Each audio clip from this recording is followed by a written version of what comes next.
Canadian Hauntings. The Tombstone. Hamilton, Ontario.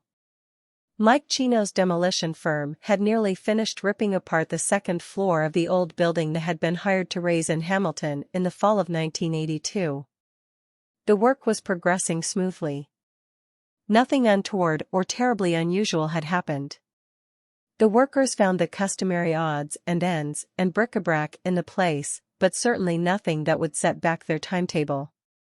On this particular day, a worker thought he heard a strange noise from within the building as the machines tore into the structure, but he attributed it to the groans of a well-made house reluctantly giving way to the wrecker's ball.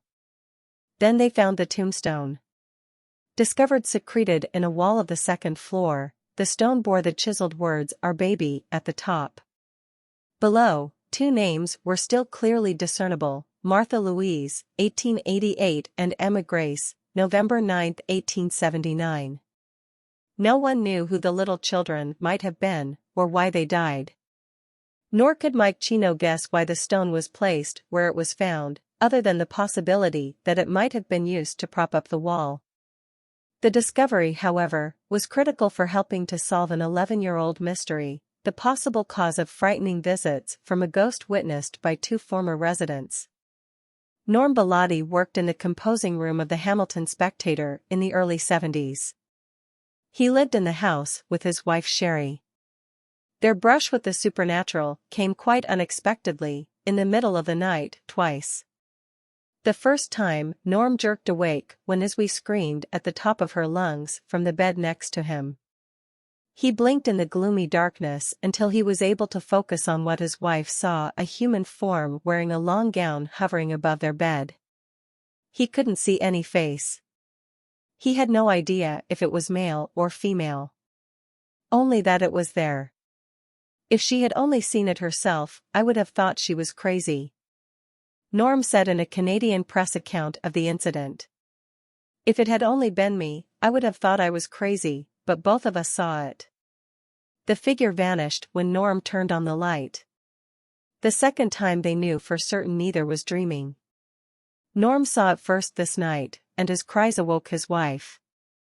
A legless woman hovered near them, her eyes protruding grotesquely from her face, and her hair stood on end as if she had stuck her finger in an electrical outlet. She said not a word and then she was gone. Despite the unnerving, middle-of-the-night episodes, the Bellottis had a certain curiosity about the identity of the ghost. They thought a ghost hunter might provide some clues, and called Malcolm Besant, of Rosary Hill College in Buffalo, New York. Besant visited the home and immediately sensed a presence in the house. "I think something is concealed in this area, what I don't know," he said, pointing to a particular section of a wall. "I'm being drawn to it very strongly. It's the reason for the manifestation."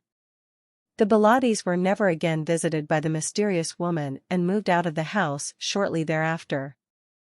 They thought nothing more would ever be heard about the ghost until Mike Chino's crew began leveling the old house.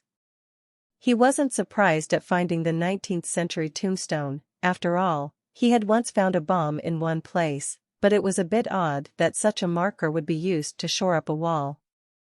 Norm Bellotti found out about the discovery. It all made sense, and at the same time chilled the very marrow in his bones. The tombstone was found directly above the bedroom in which the couple had seen the ghost, and further Malcolm Besant had pointed to nearly the precise section of the wall where the stone had been discovered. Norm and Sherry had seen a ghost, and it was somehow connected to the tombstone. The identity of the two children memorialized on the stone was never established. Was it the mother the Bellottis saw? If so, could this be further evidence that a mother takes care of her children even after death?